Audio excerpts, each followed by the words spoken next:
All right, guys, got an email here from a stream follower where I ask people to send questions, and he said it would be okay to DM you some questions on your last live stream. Could you answer some business questions for me? And he sent a bunch of really interesting questions here. So, hey, Dominion Strength.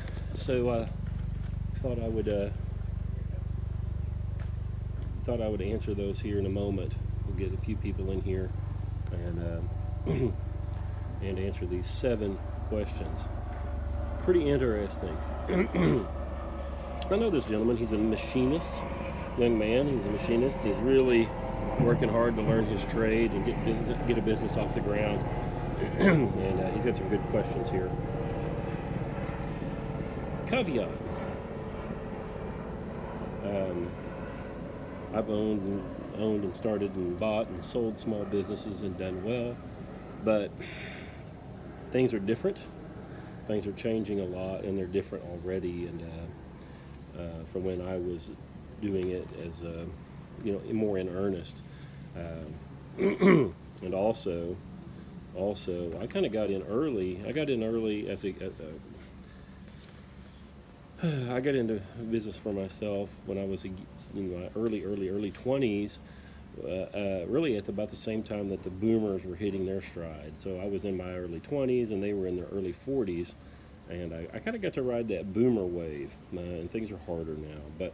But he's got some good questions here. 1, what are the best books for business, marketing, finance, management, etc., especially concerning determining whether a business is worth buying or not? Hey, Matt Rogers. The best books for business, marketing, finance, management. In my opinion, the best books on business management are by Peter Drucker.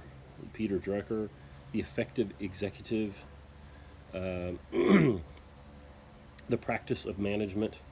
Really, anything by Drucker is gonna treat you pretty well. So go read that Peter Drucker stuff. Marketing, I don't think anybody knows anything about marketing. Almost everybody's lying about it. Most people don't get to actually do marketing. We get to do advertising and sales. And so marketing is what Apple had to do when they invented the iPhone, because there was no market for it. People didn't know what the darn thing was, how to use it, what the purpose might be, what the value proposition was, and they had to create a market for it. And that's typically, at least in my mind, what marketing means. And small business people typically aren't in the business of marketing. They're in the business of advertising, letting people know that they have a good or service, and then sales, getting those people to then buy. So for small business, I don't really think you need to worry about marketing, but you do need to worry about sales. And I love Jeffrey Gitomer, reading Jeffrey, Gitomer, reading his books on sales. It's been a long time since I've read any of those, but he was a big help to me. There are people in small business, and I do this. Small businesses do benefit a lot from doing direct marketing or direct sales. So you do advertising directly to a group of people who are very likely to buy from you. And I love Perry Marshall's stuff about that, about direct marketing. But he says, what are these books that are good, especially concerning determining whether a business is worth buying or not?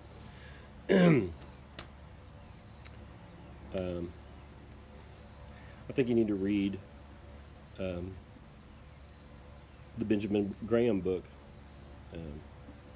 I think you've got to read Graham, The Intelligent Investor, and then you need to get a book on reading financial statements and learn how to read financial statements.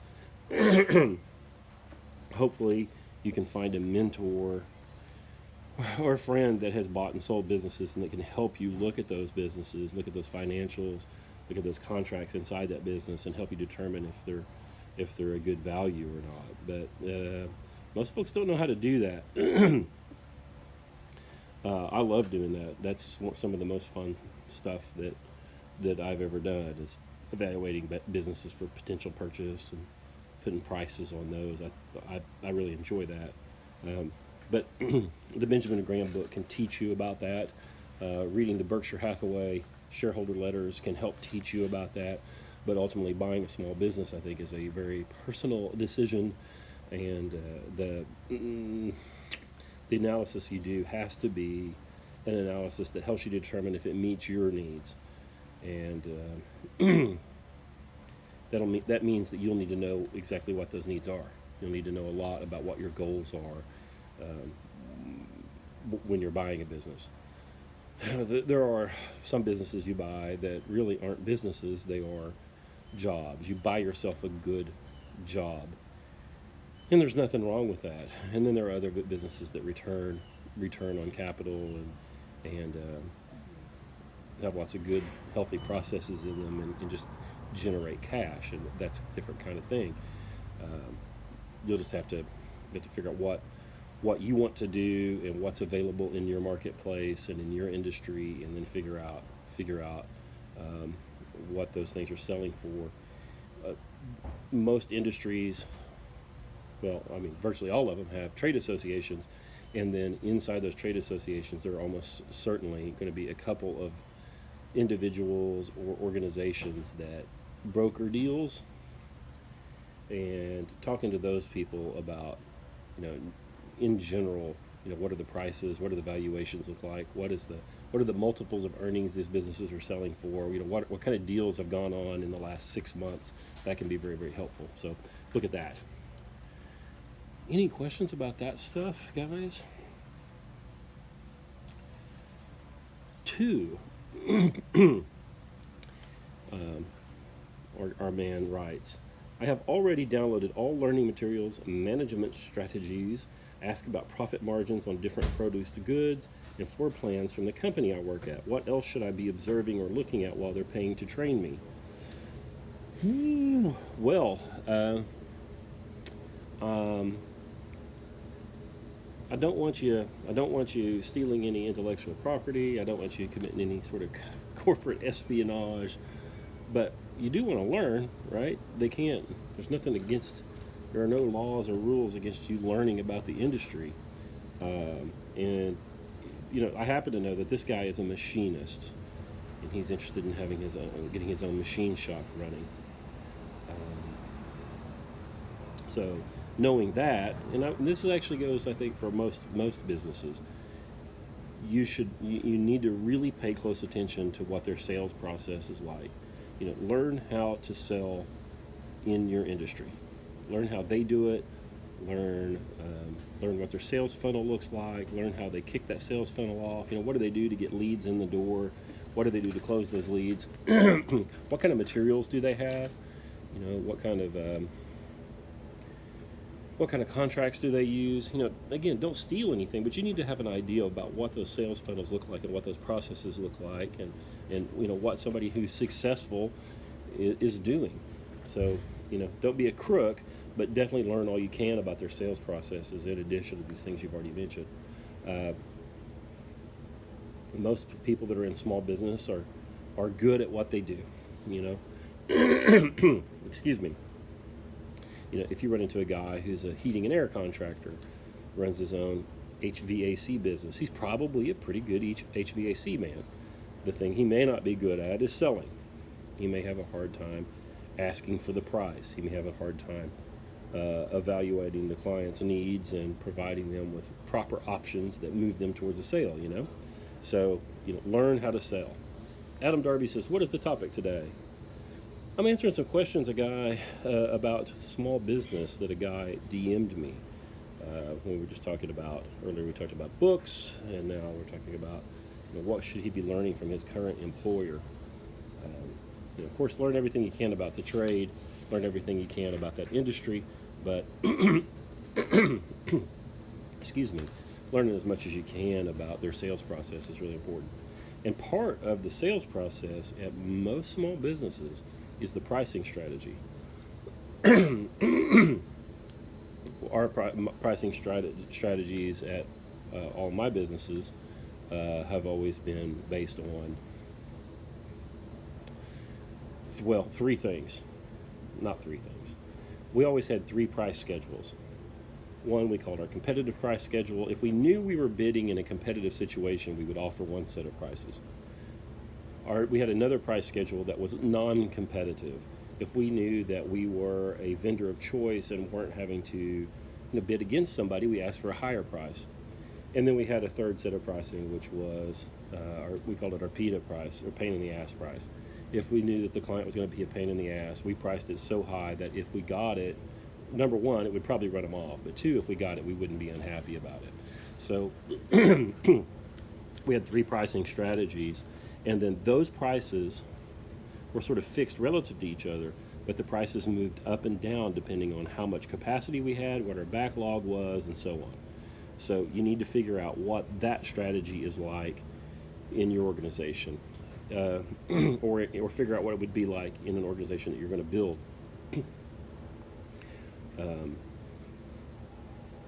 The salespeople in a small business, sometimes you're the only salesperson.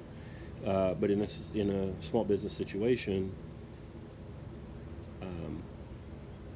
having a pricing strategy that makes sense to the salespeople and helps them do what they need to do and makes the business profitable is the key, and it's hard to come up with. And so if you can see how someone else is doing it, and apply that to your situation and get a big leg up. It took me a long time to figure out how to do it. I have a decent intuition for that stuff, and in the beginning it was intuition, and we came out okay. But as it got bigger, as organizations I ran got bigger, we had to be able to get away from my intuition and codify how we do prices. So be watching for that. You guys jump in with questions you have about this stuff as I monologue about it. I'm going to have a coughing fit here. Can I mute this?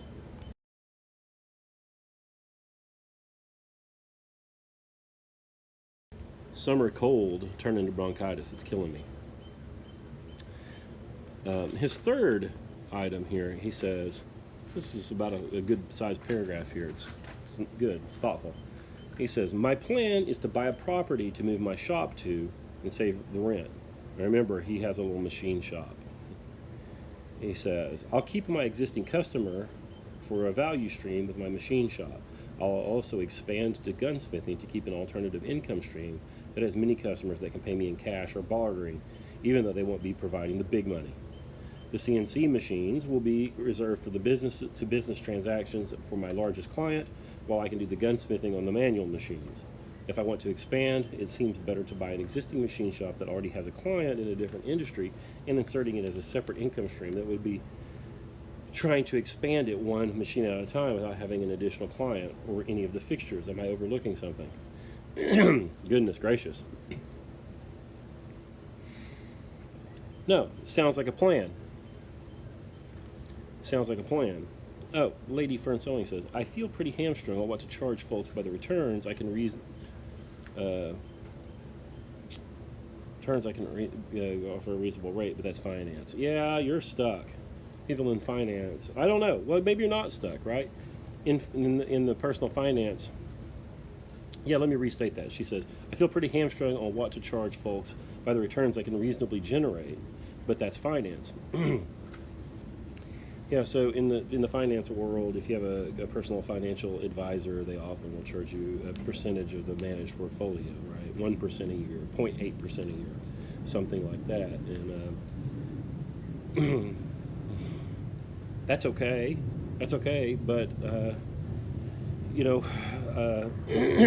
there are different things that you could potentially do, I think. You could create 2 or 3 model portfolios, enroll people in one of those 3 portfolios, let's say, and then charge them a monthly subscription.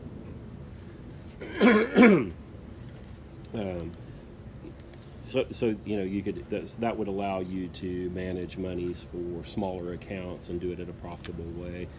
So you're just gonna have to really think about it and figure it out. You're not you're not trapped in the percentage of managed funds. It's what people do, but if you did something different, it would immediately make you give you access to a niche that others don't. You know. Hang on. Yeah, I think, yeah, Lady Fern Sewing, I think that a subscription thing would be what's up. And particularly as these boomers die, I think you and I've talked about this, and you know, you're going to be dealing with younger people that have smaller portfolios. You probably are going to, they're too expensive to operate to charge those you know, low percentage rate annual fees or whatever. So, you know, doing it on a monthly basis doesn't seem unreasonable. You know, if somebody's paying $219 or whatever for online coaching, it doesn't seem to be crazy for them to pay $99 a month to get a portfolio managed and you know, advice at the end of the year on how to minimize their taxes and all of that kind of stuff. Adam says, have you ever heard of the rule of 40 for software businesses? No, I have not. Matt Rogers says, how much money do I need to spend to buy a good cowboy hat for working outside and sweating all day? I have a big ass head, if that matters. Well, Atwood's around here sells hats, and there's a hat manufacturer called Atwood. It's not the same as Atwood's, the farm supply store, but Atwood makes a pretty darn good straw hat, and they're like $30.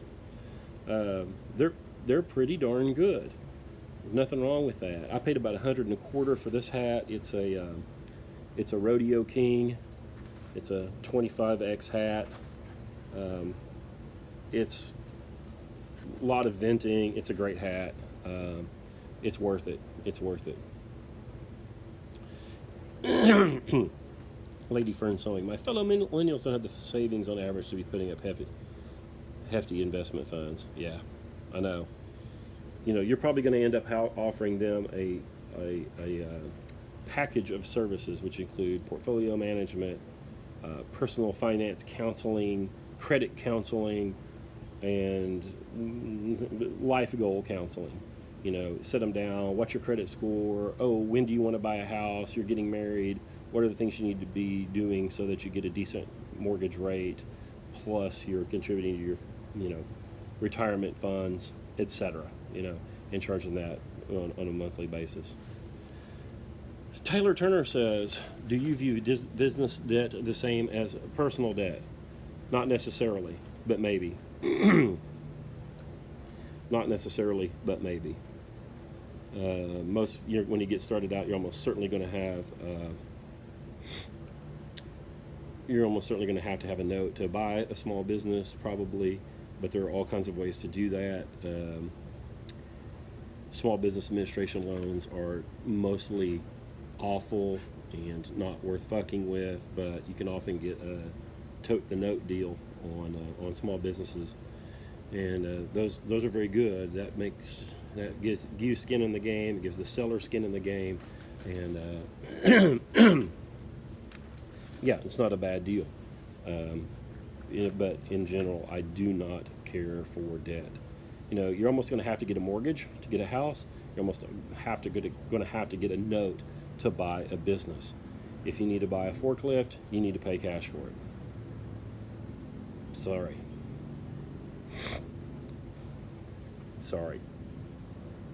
Yeah, she says, I should sell let's unfuck your shit packages. Yes. Yeah, people need help. Their boomer parents can't help them. They don't know how to manage their finances, but you can do it. Darby says, is it pretty much necessary to have liability insurance for online coaching? Yes. But back to our man's question here about buying a property and moving his shop and trying to get a couple of different revenue. Hey, Whitmore Handmade, getting another couple of revenue centers together. And he says, am I overlooking something? I don't know that you're overlooking anything, but at the core of your question here is, you know, it's really about acquiring customers. And then, of course, when you acquire a customer, you have to have machine capacity to deal with them, right? Hey, Ethan Baker. So, back to my point from question number 2, if you understand the sales process for your organization and other organizations, you can get an idea of what the cost of a customer acquisition cost is. Like, what does it cost to get a new client, in both in time and in money? So if you know what it costs to get a client, and you see that a business that's for sale has long-term contracts with a certain number of clients, you can figure out what it would cost you to get those. It might cost you, if somebody has 5 good clients, for example, it might cost you $130,000 to have a salesperson go obtain those. So,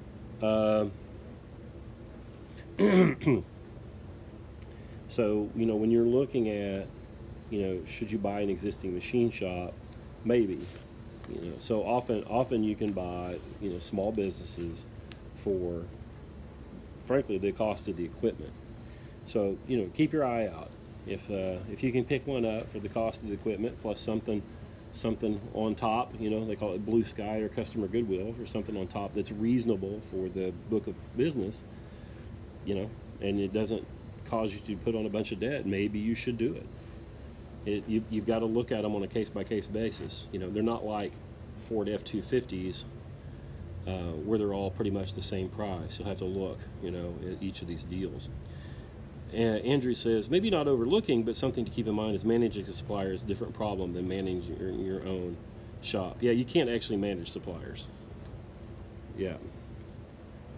Infinite Banking by Nelson Nash, genius or retarded? I don't know anything about Nelson Nash or infinite banking or any of that. I don't know.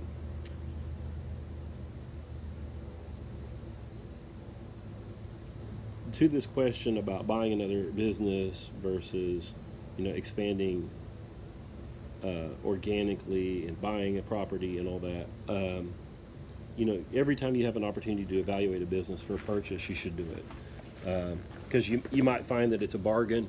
You might find that your business is a bargain. You'll learn a lot every time you do that. So, look at every one of them that you get an opportunity to look at.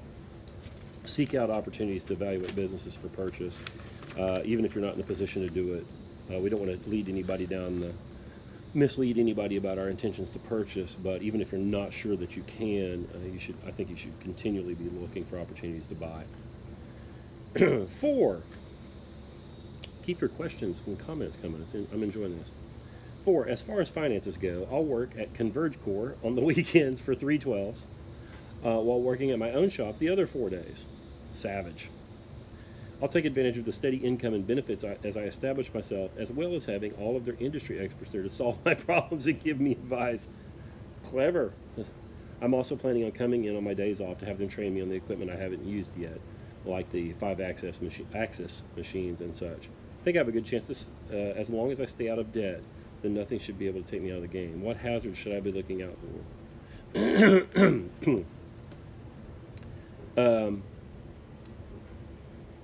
What hazards should you be looking out for? Well, don't steal any customers from them. Don't do anything shady. Learn, right? Learn as a tradesperson. Learn about your industry, but don't do any sort of wacky corporate espionage kind of stuff. Don't do anything to hurt those people. Learn everything you can. Learn how to run that business, because I don't know, maybe you'll end up running that business.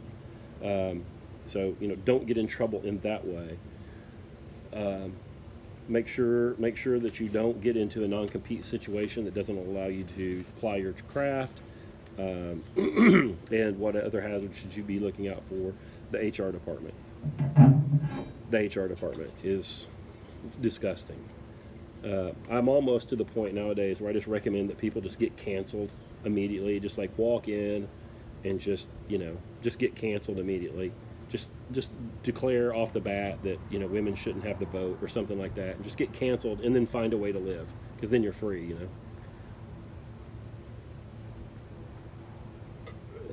A friend's son is getting into welding. Is that a good career? Yeah, it is. I mean, I just finished up, a semester of welding school, and was in there with a bunch of young people who want to be welders. About half of that class doesn't have any hope of being a high quality 5G 6G welder. Most of them don't. The other half would probably be able to obtain the certifications and everything. A bright young person who learned about welding. He didn't just go get the training so that they can lay down the welds, but actually learned about how it works, why it works, and so on. I'm convinced that within just a few years, that person would be a rock star, would be a supervisor, and so on. I saw a lot of people that were good welders. There were excellent welders that could pass the tests, never failed an X-ray. Everything looked great. They were day in, day out. Were productive and put together good welds, but they didn't know what was going on, so they couldn't train other people. They weren't great at problem solving. They didn't really understand the processes. They were trained. They weren't educated in welding, but it's there to be had. So if somebody wanted to get in there and get educated about welding, you could make a good career of it. And even if you're just a good, trained, and you're a good pipeline welder, pressure vessel welder, you would do well. Early Retirement Extreme by Jacob Kind Fisker. I have no idea. I don't read any of that personal finance stuff. I don't read any of it. It's almost all wrong, and I quit reading it 15, 18 years ago. Yeah, I mean, none of that stuff is complex or surprising.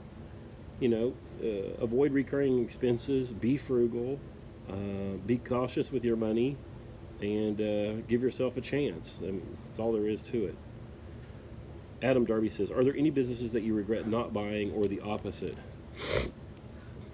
I was just telling my wife the other day, she ran into a guy in Tulsa, and I said, well, that she's old so-and-so, or that guy is old so-and-so's brother, who owned that business I kept trying to buy, and he never would. We never could get a deal together. And she's like, no, I didn't know that. And I really regret that I wasn't able to buy that. It wasn't for trying. The guy was a fool, and he didn't do it. He was in the same industry I was in, but his business wasn't as good as mine. He really couldn't compete with me, and as a result of that, I could take what he had and immediately make more money from it than he could have. And this sounds arrogant, but it's just the truth. And since I could take what he had and immediately make more money with it, that means I could pay him more for that business than almost anybody else could. And I put very, very good deals in front of him several times, and he didn't take it. And he'll never get the kind of deal that I was going to offer to him. And if I had managed to swing it, then it would have been very good for me, because I did well on my exit, and it would have just made my exit in 2018 even better. And then you ask in the opposite, are there any I regret buying? No. Sometimes they don't go as well as you thought, or sometimes they go better, or whatever, but there's no sense in regretting it. No, I've got my butt kicked and so on. It's okay. It's all part of it. Every time I make a decision, I do it based on my best judgment at the time. So if later on I find out that I was wrong, I still did it based on my best judgment. There's no sense in, regretting that or whatever. I've tried to do everything I could with my best judgment, and sometimes that's not adequate, but it's all I have at the time, so I'm not going to be regretful about it later. And one of the reasons I don't have to be regretful about it is because I don't lie and cheat and steal, and I do my diligence, so I don't get surprised. I just might misjudge, and that's okay. I'm okay with that. 5, he says, I think someone else. No. 5, I think something else I should be doing while I am at Converge Corp is to make as many contacts as I can. Everyone in the trade hates the fakeness and gayness of management. Yes. I think I can get in a good position to move people over to my shop in a year or two as they get canceled. Is there any move I should start making? No, just, figure out who's good at what they do. Um, you know, uh, be friendly with the people that have got some character and are good people, and get their cell phone numbers and keep in touch with them. It's always good to know people anyway. Keep in touch with them and go eat lunch with them when you can, or catch a breakfast or a cup of coffee or whatever. And someday your business will grow and you'll need some help, and you can call some of those guys. Just just figure out who are good tradespeople, who are good people, and stay in touch with them. That's just probably a good rule for life in general. But I don't think you need to worry about poaching somebody or getting them to go with you. If you do what you're supposed to do, and you're figuring out who are virtuous folks, you'll be able to make a few phone calls when you need help and be able to get that help. Don't worry about that. Don't worry about that. 6. He says, I've read Rules for Radicals. Social justice warriors always lie. Social justice warriors always double down. I am currently reading Unrestricted Warfare. I also have a few books like My Years at General Motors to learn more on vertical horizontal integration, among other business practices. What other books should I start reading along these lines to defend myself? Got to read Plato. You got to read Plato. You got to read Plato. You got to read Plato. You got to read Aquinas, and you got to read Aristotle. Right? Really. I think. Yeah, he said Rules for Radicals. You should probably read Edward Bernays' Propaganda. Manufacturing Consent by. Oh my goodness. Well, there are two of them. There are two books called Manufacturing Consent. One of them was written in the 20s by, I can't remember his name. Another one written by Noam Chomsky, and they're probably both worth reading. They are both worth reading. Oh my gosh, he's the father of modern advertising. That wrote the Manufacturing Consent. Oh my goodness. No, well, Chomsky wrote one, but there was an earlier one from in the 20s. It'll come to me here in a minute. Oh my goodness. Yeah, and probably read a little Nietzsche, and just keep your head on a swivel. Running a small business that cranks out a tangible product, I think, is pretty good armor against bullshit. You end up being very hard-nosed about things, because when you create a tangible product, you're so closely tied to reality. If you make mistakes, the product won't come out properly. The product fails, or the profitability goes away. There's no social science in creating machine parts, like this guy's is doing. So I think that as folks that have been rooted in that sort of world, we end up having a sense for what's bullshit. So be very, very sensitive to what's BS, and be confident that you do know what you know. And when you smell that BS, perk right up and be aware that it's happening.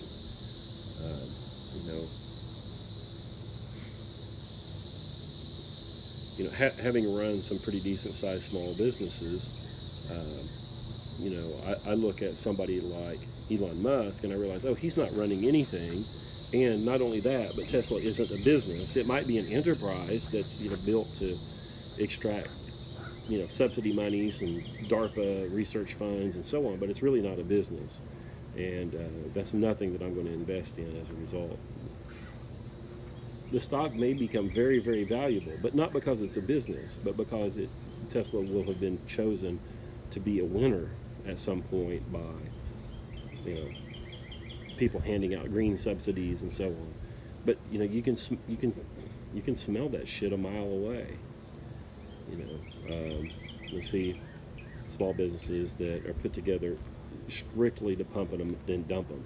They put businesses together strictly in order to sell them at some point. And I'm just not interested in that. I can smell it 1,000 miles away. I think it's a stupid thing to do. If you build your business to be maximally profitable and efficient, it'll sell and it'll get a big number. And I think that's the thing to focus on. So, he's talking about reading these books. So it's not just reading the books, but it's also rely on your instincts. So when you smell garbage, call it as such and know it. Do you have any other advice for business owning and growing, as well as keeping it safe from the culture war? Oh my goodness. Yeah.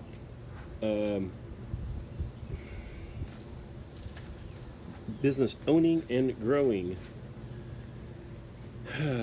Yeah, you need to spend some money early on employee handbook and advice from an attorney on how to keep yourself from being sued under EEOC, or, well, that's not really a suit, but dealing with EEOC complaints or complaints under the Civil Rights Act of 1965, all that sort of HR garbage. So spend some money on that early. It'll grieve your soul. It'll cost you thousands of dollars, but that's cheap. Probably never get an HR department. Just pay your attorney to fire people and have those talks. It'll cost you, but it's cheaper than having an HR department.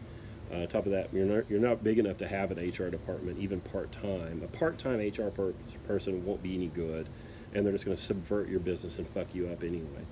HR people are antithetical to good business. So just find yourself a good attorney and have that attorney's office function as the HR department.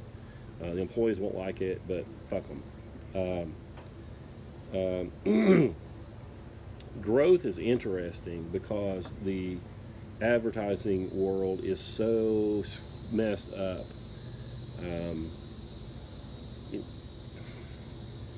For example, Online Great Books was having a great deal of success for a couple of months, advertising these gateway sessions, we called them.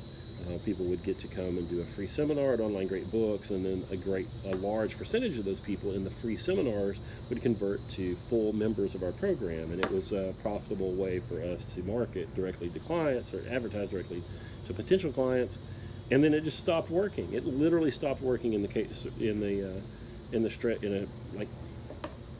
course of 1 week. Advertising is a mess.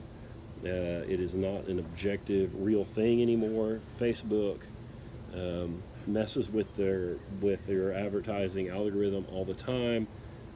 Google does the same thing. So, just grow organically. Have a sales force. Do cold calls every week. Buy display advertising, if you can, in trade magazines, if you can do online advertising for a reasonable cost, do it. I just dropped the paper. Hang on. By all means, do that, but be careful with it, because the online advertising game is mostly a scheme. If you don't, so you need to have a way to directly contact potential clients. So, build an email list, build a telephone list, contact those people on a regular basis and get them to buy. So grow slow and grow on your own. They can't cancel you if you grow on your own.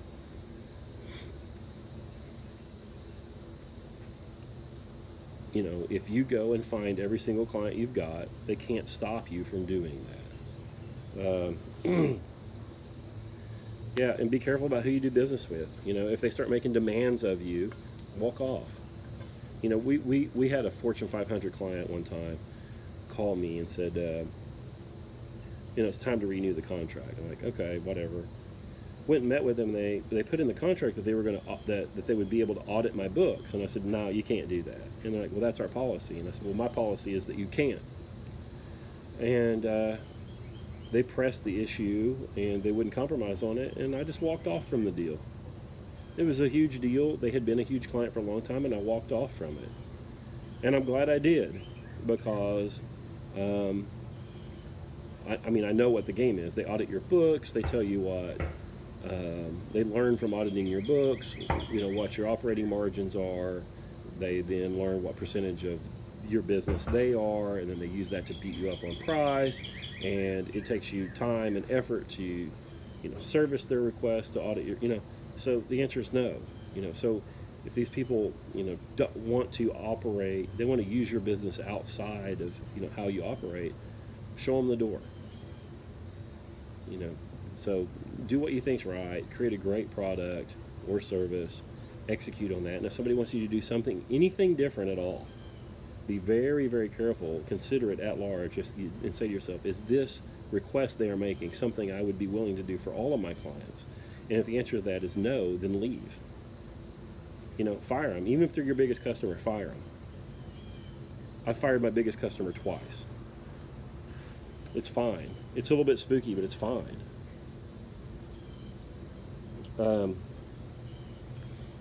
Yeah.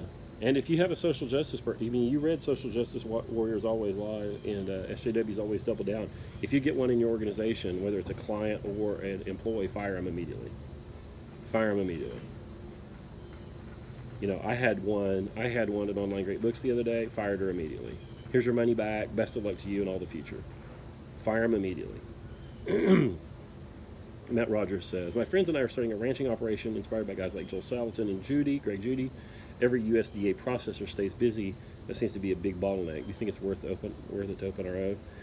A lot of people are doing that right now, Mr. Rogers. Around here, you can't get an animal processed around here without calling in some serious favors. Maybe.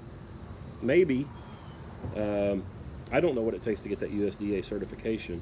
Around here, you can sell honey and a certain number of chickens every year without having that certification. I don't know. Maybe. There was a processor north of here that had gone out of business, or actually, I think the owners had retired, but the building was there, and I think the machines were still there. And I saw recently that someone had, bought that from them or leased it from them and opened back up and was operating. So I don't know. I think it's a weird business. Marmalade Cream says, wanted to ask this earlier but had to log off. What do you think about raising rates on long-term clients versus acquiring new ones at higher rates? I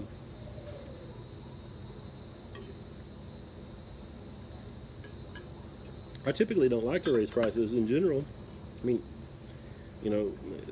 existing clients are cheaper to have than the one you don't have, because you've already paid your customer acquisition costs and, whatever. The first, I mentioned our pricing strategy earlier. The price increases were rolled out in the pricing strategy for new clients first, of course. But they would eventually get to the long-term clients as well. Hey, Jason Cobb. So, inflation is really high right now, and it's going to be. So I think that you may have to raise it on those existing clients, and that's okay. That's okay. You'll lose some, but that's okay. My advice, though, is when you raise it enough that you won't have to do it again for a year or two. Well, I say a year or two, that you won't have to do it again for 2 years. Don't raise it just enough. Raise it enough that you don't have to readdress that pricing issue unless there's hyperinflation for quite some time. I don't like to go back to them over and over again for price increases. We would often, at data storage, we would lock prices for 3 to 5 years. We had some customers that were year to year because that's what they requested, and that was fine with me. But again, we would lock them for 3 to 5 years. But I can't imagine doing that now because inflation is high and is getting higher. Well, there are the answers for the questions that this guy sent to me. Those are just my answers. I don't know if they're the right ones, but I've done okay, and I don't know. That's what those answers are. What my experience tell me to give. So hopefully that's helpful to somebody. Yeah, that's always interesting. It makes me think about when somebody sends those questions, sends a list of questions like that. Always makes me think about what I've done, reevaluate things I've done, think about what I want to do in the future, and all that. It's interesting. I appreciate him. I appreciate him sending that. I got quite a few DMs also of more boomer lies. So maybe tomorrow we'll do another boomer lie stream. Um, yeah, and yeah. Well, we can just do this right now. I don't want to. The boomer lies, and we'll probably have to cover this again tomorrow. The boomer lies didn't start out as lies. So many of the things that the boomers hold to be true and continue to spout weren't lies. They weren't untrue in the beginning. But the boomer just doesn't, they're just not able to reevaluate that stuff and see how it no longer holds. And, um, and because they think they're eternally young, um, they just can't see their position in life and understand that perhaps their experience is old and no longer applies, and they're just not able to evaluate, these things they think are true, like, go to college, and uh, yeah, and they're just so frustrating as a result of that. I, they weren't wrong for their time, right? Go to college if you can. Don't you work hard and wait tables and pay for school. There's no reason to get in debt. Uh, have a firm handshake and look them in the eye, and all you need is grit.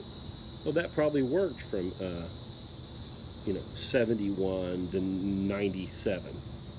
I get it. That's fine. It doesn't work anymore, and so the things that they're saying used to be true and they're not anymore, and they've turned into lies, and they're just unable to see that. Matt Rogers, boomer lie. The answer to postmodernism is modernism. Yeah, yes, yeah. Progress, progress, progress. There's always progress. Technology will fix this. We will progress beyond this. We will become a more moral and more advanced species. Crazy, crazy. There, I've got some dear friends who they recently found out they're going to be grandparents, and they're 49. They'll be 50 by the time the kid gets here, the grandkid gets here, and the son that's having the child is 24. Well, who will be the father? Of course, his wife is having the kid. Is 24. He'll be 20. Maybe he's 25. But they're 50 years old, and they'll be grandparents, and they've just graciously just stepped into that, and they're not going to end their life as 48, 49, 50, 51-year-old people suddenly, and change, and like suddenly have blue hair, and she's not going to wear an apron all the time and just do nothing but bake cookies. But I've been watching them, and they sort of graciously accepted this role, and the female friend, she's put together the baby shower, and is excited about all of that stuff, and is already sort of being the I don't know, maybe not the matriarch, but being the older lady who's there to help the grandma, and yeah, Generation X is just doing a much better job. They don't have the midlife crisis. We stay married far more than the boomers did. We homeschool the kids at an enormous rate. Generation X certainly has its faults, but Generation X is doing. You can see the difference, is what I'm saying. I'm not here to blow smoke about how awesome Generation X is, because they're not. They're cynical and mean, and I'm all those. I'm those things too. But you can just see, like, culturally, they're stepping into those traditional roles in a much more graceful way. You're just not going to hear Generation X people talk about how 50 is the new 30. They just they're just they don't dye their hair. They don't dye their gray hair at the same rate. They don't seem to. That's the same rate that baby boomers did. You know, I know baby boomer women who are pushing 70 that dye their hair like coal black, and it looks like they look like monstrous witches, but they just can't bear seeing the gray hair. And you know, so many. Well, my wife doesn't dye her hair. This lady I was talking about, that's getting ready to be a grandma, she doesn't dye her hair. They've just been much more gracious and graceful in moving into that sort of generative, you know, later part of life. And those boomers just, man, they just won't do it. Unbelievable. Unbelievable. What else, all?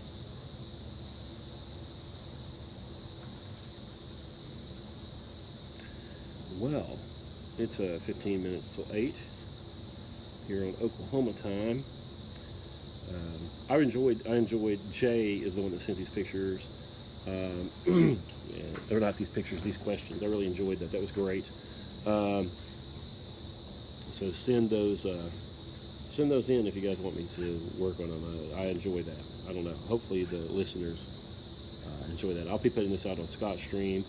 The cicada noises in the background and everything. Zach says 50 isn't the new 30. 30 is the new 50.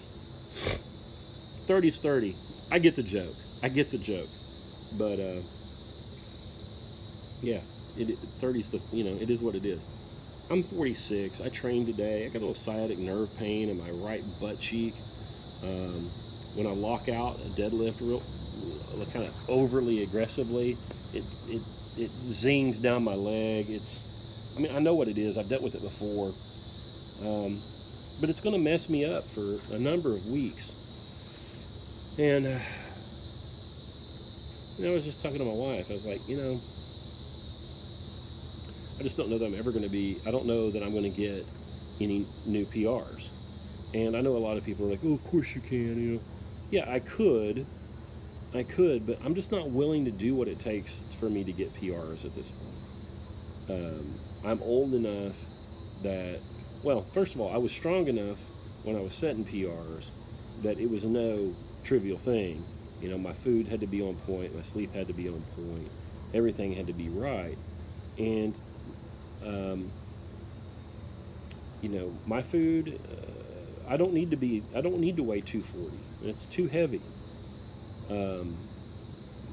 So I need to cut back the food. I don't sleep as well as I did because I'm not 40, I'm 46, and I'm not getting any younger. The sciatic nerve thing comes back. I continue to train, but anyway, I'm coming to terms with the fact that I'm probably not going to hit any new PRs, and maybe it's not because there's a physical limitation, but I'm moving into a different part of my life, you know? And I have a lot of boomer clients for online coaching, and they just don't get it. They're in their 60s, and they're just pushing to get PRs, but they're in their 60s, and, you know, a dude in his 60s will detrain in 5 or 6 days on certain lifts. And I mean, it's just so precarious, and they just keep pushing for PRs, and they're continually disappointed, and they think that they're driven type A people. That's what they tell me. But they're not. They're delusional, and they're not at peace with where they are. And I find it really frustrating, and I'm having to come to terms with that. You know, it's not easy necessarily. Hey, Chris, it's not easy necessarily, but we have to do that. Well, actually, we don't have to do it. You don't have to do it. You could be a boomer and just chafe against it, and be in your mid 60s and be just like chasing PRs with your fucking biceps and triceps tendonitis, and like just beat up all the time. Meanwhile, your grandkids are like slipping you by, whatever. Matt Rogers says Gen X is our tech overlords. I guess you mean like Dorsey and Zuckerface, I guess. Guys, it's not really them. It's not really them. It's not really Musk. It's not. Zuckerberg's an idiot. Musk is a retard. Dorsey's a hobo. These guys are anointed to have those roles. Somebody else is the overlord. They're the head. They're the figurehead. Zach says, what's the cost to get a new PR? I would have to get virtually all my meals right, not miss any training sessions, and probably train on the order of 12 hours a week for a year to 18 months to run up to my old PRs. Might break them, might not. I've gone, when I was training really hard and working hard, I've gone, 17, 18 months before adding anything on the deadlift, for example. So, yeah, I don't know. Lady Fern says, that conversation around what is appropriate for your current phase of life, training or otherwise, is so important. Yeah, and the boomers can't do it. Fitness is fit for purpose, not PRs. We all agree competitive athletes pushing hard for PRs aren't healthy. We have a hard time admitting that setting PRs as we get older and purpose changes. Yeah. Yep. Yeah, but for a guy in LP or an early intermediate, PRs are a good thing to chase. They're a proxy for, being fit for purpose. Because most people aren't even anywhere close to their biological, predetermined capability. So for a while we had to chase them, but for me now I don't know. And I've been losing weight. I look like shit. I've lost 15 pounds, but I don't look great because I'm 46 years old. I look better than most 46-year-olds.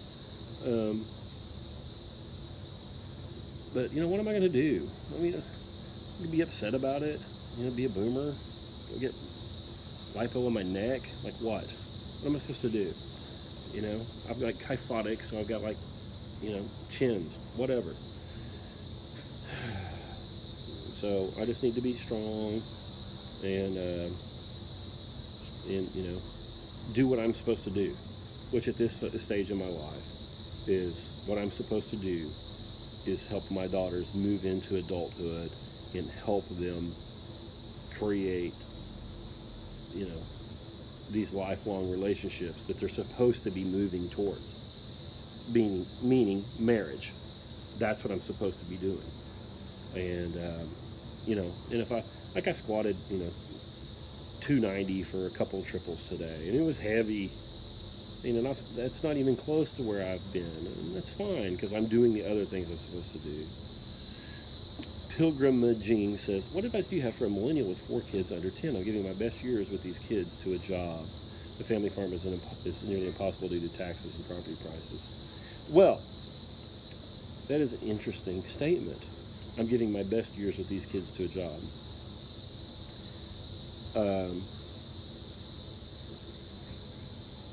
I believe, and this may not be true, but I believe it to be true, that the most important thing you can do as the dad is to model how to be responsible, to model that you are keeping them safe, that you model that you are making sure their needs are being met, and taking care of their mother. Most dudes are not good at caring for small children.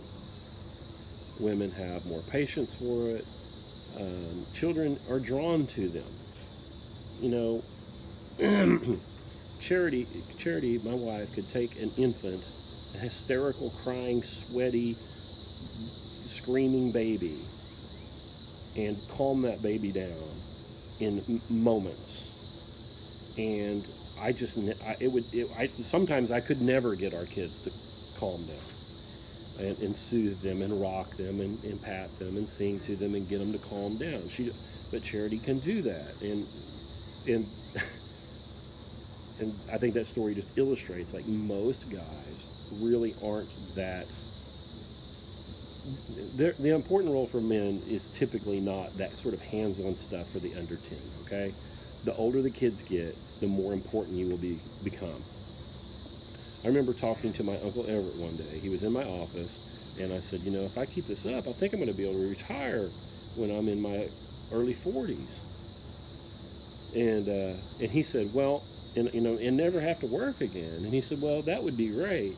But he said, even if you can't retire forever, he said, I highly recommend that you quit work when your kids are 14 years old or so, and just be there and parent the kids, even if that means you have to go back to work later after they leave home, and then work into your older age, perhaps.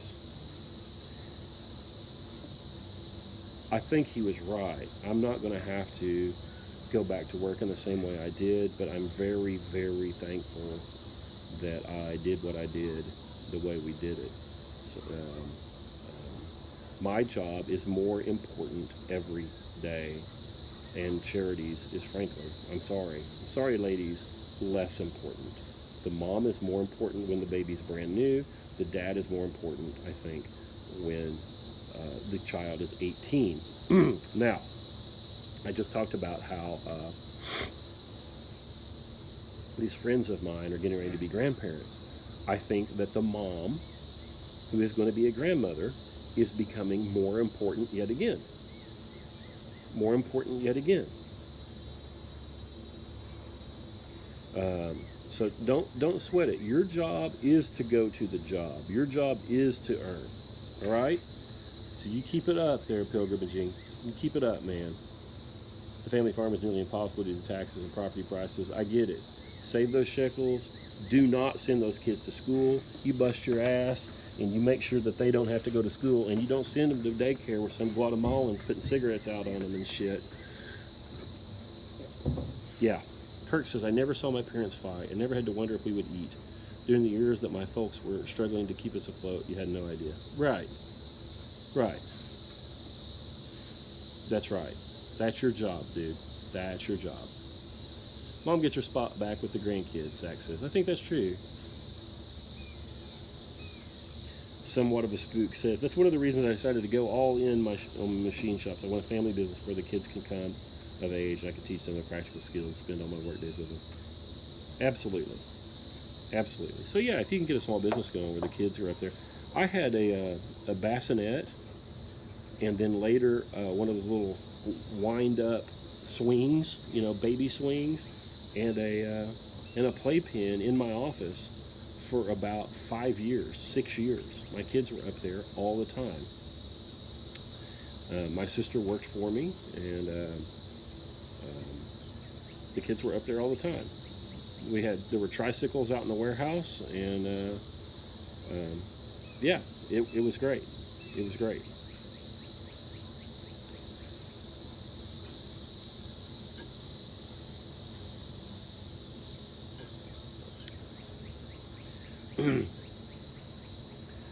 Pilgrimaging says my wife, their mom, is homeschooling them, so we got that going. That is such a big deal, man. You're doing great.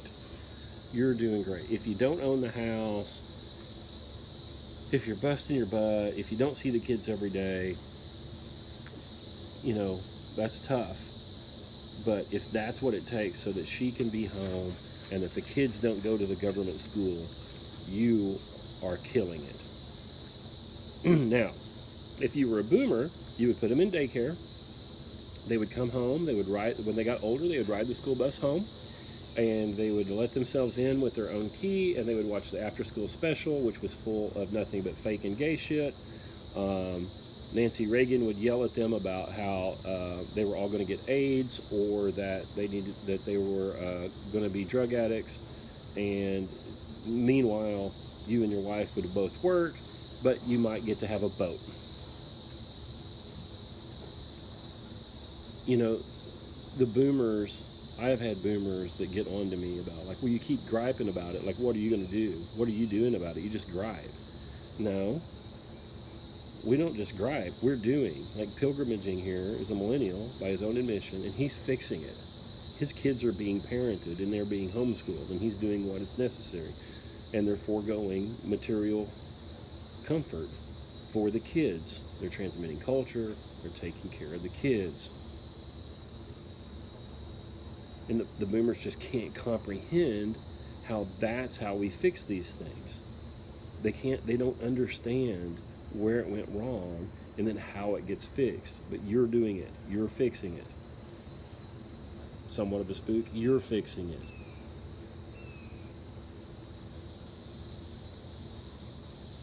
Good for you, Ben. Good for you. What else as the sun gets low in the west here?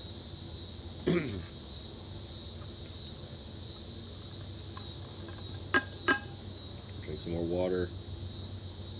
Just not getting divorced is a big leg up. Yes. Yes. And, yeah. I was thinking about this. I've been thinking about these boomers. And I was thinking about divorce, and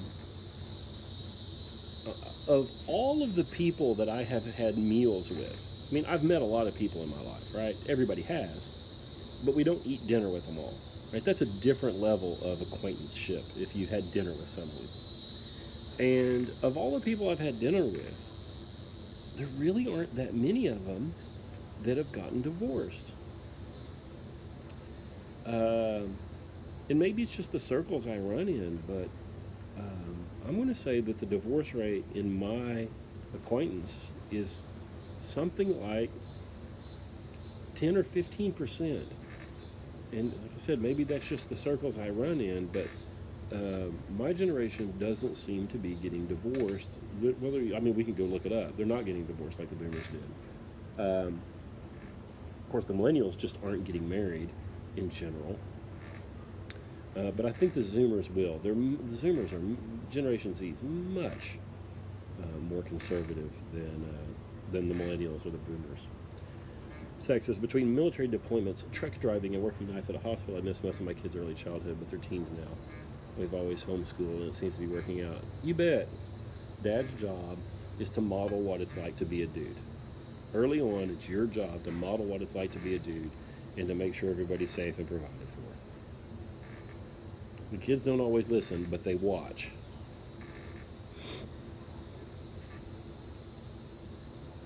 Yeah. They don't always listen, but they watch. And so you're showing them what a good mate looks like.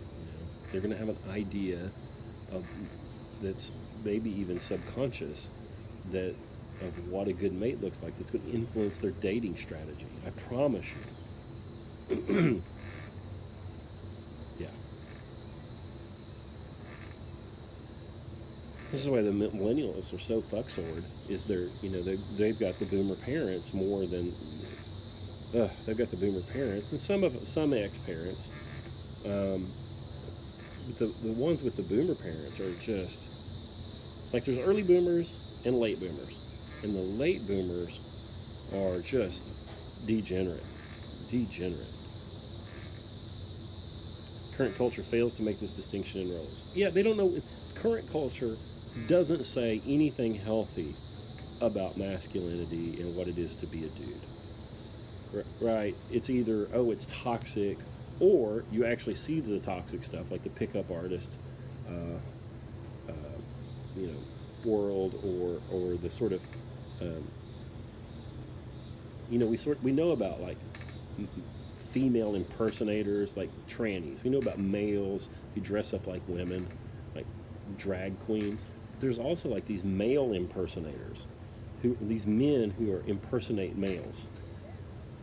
Like you'll see like Rich Piana. You know, poor guy. Hulk Hogan. You know, so you just don't see just solid dudes doing solid dude stuff day in and day out in regular culture. But that's our job. And before the kids are 10 to 12 years old, that's probably our main job, I think.